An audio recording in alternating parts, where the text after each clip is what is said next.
Season जो ये आया है बारिश का, ये बहुत ही अच्छा लगता है, सुहाना सा मौसम है। पर ये बीमारियों के साथ में आता है, ये बीमारी अपने साथ में लेके आता है। जन्म के समय पे बच्चे की बीमारियों के जो मेन जो बीमारियां हैं जिसके लिए बच्चों को NICU की ज़रूरत पड़ती है वो है there are n number of disease जो जेनेटिक डिजीज़ हैं जो कॉमनली मिलते हैं हमें। नॉर्मली 6 महीने तक बच्चे को सिर्फ माँ का दूध ही देना चाहिए, इसके अलावा और कुछ नहीं देना चाहिए। न्यू पेरेंट्स के लिए सबसे इम्पॉर्टेंट मैसेज ये है कि आप नमस्कार उदयपुर वासियों, मैं doctor Anoop Paliwal, consultant paediatrician and neonatologist Shri Krishna children hospital में अभी कार्यरत हूँ। और श्री कृष्णा चिल्ड्रन हॉस्पिटल में अभी हम लोग NICU, PICU, पीडियाट्रिक सर्जरी और पीडियाट्रिक संबंधित सारी बीमारियों का इलाज पूर्ण तरीके से शुरू कर चुके हैं। सीज़न जो ये आया है बारिश का, ये बहुत ही अच्छा लगता है, सुहाना सा मौसम है। पर ये बीमारियों के साथ में आता है, ये बीमारी अपने साथ में लेके आता है। जो सबसे कॉमन बीमारी है जो बारिश के साथ हमें मिलती है, वो कॉमनली सबसे कॉमन बीमारी है वो है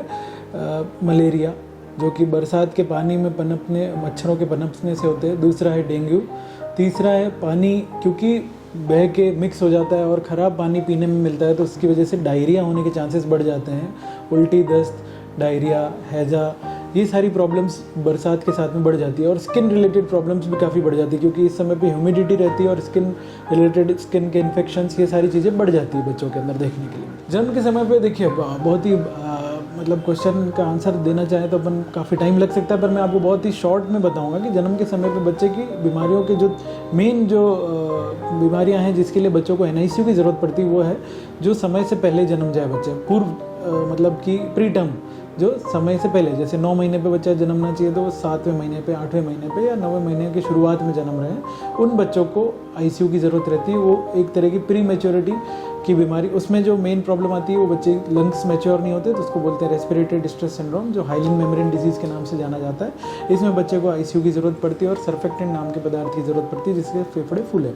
दूसरी जो बीमारी कॉमनली मिलती है, कई बार बच्चा जब पेट में डिलीवरी से दौर पहले पेट में मेकोनियम पास कर लेता है, तो मेकोनियम बच्चा कई बार फेफड़ों में इनहेल कर लेता है और उसकी वजह से मेकोनियम एस्पिरेशन नाम सिंड्रोम नाम की बीमारी होती है। वो काफ़ी गंभीर होती है, जो गहन चिकित्सा इकाई के लिए मतलब NICU की ज़रूरत उसमें पड़ती है। तीसरी बीमारी कंजेनिटल निमोनिया है। चौथी ट्रांजिएंट टेकिपनी ऑफ न्यूबॉर्न और नियोनेटल जॉन्डिस। ये कॉमन बीमारियाँ हैं जो कॉमनली हम एनकाउंटर करते हैं आज डे टू डे लाइफ में। पेरेंट्स से ट्रांसफ़र होने वाली बीमारियाँ जेनेटिकली अपन देखी जाए तो मतलब there are n number of disease जो जेनेटिक डिजीज़ हैं जो कॉमनली मिलते हैं हमें यहाँ पे। जैसे कि हम देखा जाए कि थैलेसीमिया है, ये जेनेटिक डिसऑर्डर है ना। एल्पोर्ट सिंड्रोम है। किडनी से रिलेटेड जो भी डिसऑर्डर्स हैं वो जेनेटिक डिजीज़ हैं जो मदर से बेबी के अंदर जीन्स के थ्रू ट्रांसफ़र होते हैं।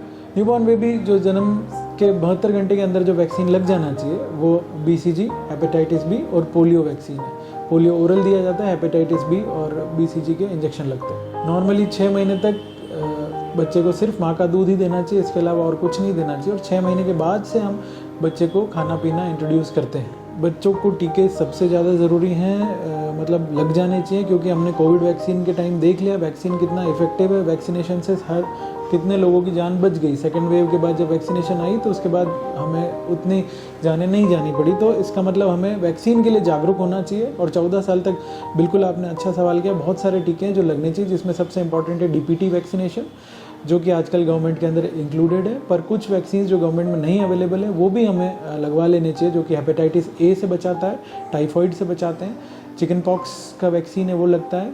और बच्चों के अंदर, बच्चियों में, फीमेल चाइल्ड के अंदर सर्वाइकल कैंसर का वैक्सीन वो भी आजकल उपलब्ध है और वो हमें लगवा लेना चाहिए। तो 14 साल तक बच्चों को ये सारे इंपॉर्टेंट वैक्सीन से जो कि हो जाने चाहिए। और फ्लू वैक्सीन अपने को हर साल ले लेना चाहिए। जो बच्चे एस्थमेटिक्स हैं, जो बच्चे हर महीने या हर 2 महीने में आपको डॉक्टर विजिट करनी पड़ रही, सर्दी जुकाम वगैरह हो रहा है, तो उन बच्चों को फ्लू वैक्सीन लगवा लेना चाहिए। न्यू पेरेंट्स के लिए सबसे इंपॉर्टेंट मैसेज ये है कि आप रेगुलर विजिट्स रखें बच्चे के लिए। डिलीवरी होते ही घर जाने के बाद में विदिन 3 to 5 डेज़ एक बार पीडियाट्रिशियन को दिखाना होता है, क्योंकि बच्चों को जॉन्डिस डेवलप होता है जो कि कई बार मिस हो जाता है और बहुत ज़्यादा बढ़ के आता है, तब वो बच्चे परेशानी में जाते हैं। फीडिंग का प्रॉपर ध्यान रखना है, माँ का दूध ही पिलाना है, वही सर्वोत्तम है। गर्मी और सर्दी दोनों ही टेम्परेचर से बचा के रखना है। बहुत ज़्यादा गर्मी में भी नहीं रखना बच्चे को, बहुत ज़्यादा ठंडक में भी नहीं रखना। मसाज करने के लिए जो भी अपने बच्चे को लेके आते हैं, उससे मसाज बच्चे को बहुत हल्के हाथों से करानी है। जैसे कि कई बार देखा गया है कि बच्चे को उल्टा लटकाते हैं, हाथ पैर खींच के मालिश कर रहे हैं, वो मालिश नहीं करनी चाहिए। ये मैं नॉर्मली अपने पेरेंट्स को हिदायत दे के फिर ही उनको घर भेजता हूँ।